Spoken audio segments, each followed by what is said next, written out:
Eto naman mainit-init sa social media, nagsalita na si Apple David tapos uminit ang usapan online tungkol sa kanilang relasyon ni Letran guard Chad Gamad sa isang TikTok livestream. Diretsahan niyang sinagot ang mga batikos at ipinagtanggol ang kanilang desisyon bilang magkapareha. Ang ibang detalye alamin sa aking pag-abante.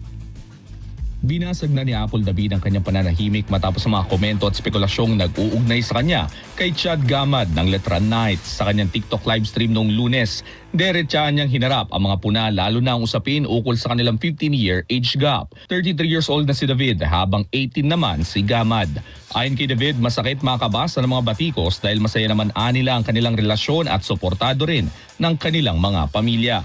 Tinuligsa rin ni David ang paggamit ng mga label na anilay walang batayan at basta na lang ibinabato sa social media. So, I guess kahit anong ingay gawin nyo, kahit paabutin nyo pa sa kabilang universe tong issue, kahit ano pang bashing yun sabihin nyo, saan kayo aabutin yan? Kayo lang yun nasa stress. Inamin ni David na naiintindihan niya kung bakit may mga nagugulat sa kanilang sitwasyon, pero giit niya pareho silang may sariling pagpapasya sa buhay.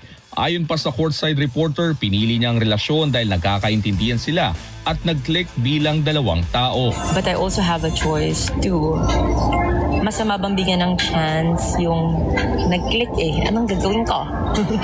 Nag-click What am I supposed to do? Sa kabila ng ingay online, nananatili ang posisyon ni Apple David.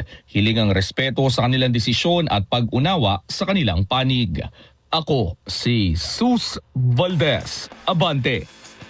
Manatiling nakatutok sa Abante, sundan kami sa aming mga social media accounts at huwag kalimutang mag-subscribe sa aming YouTube channel, DWAR Abante Radio, para sa mga eksklusibong balita.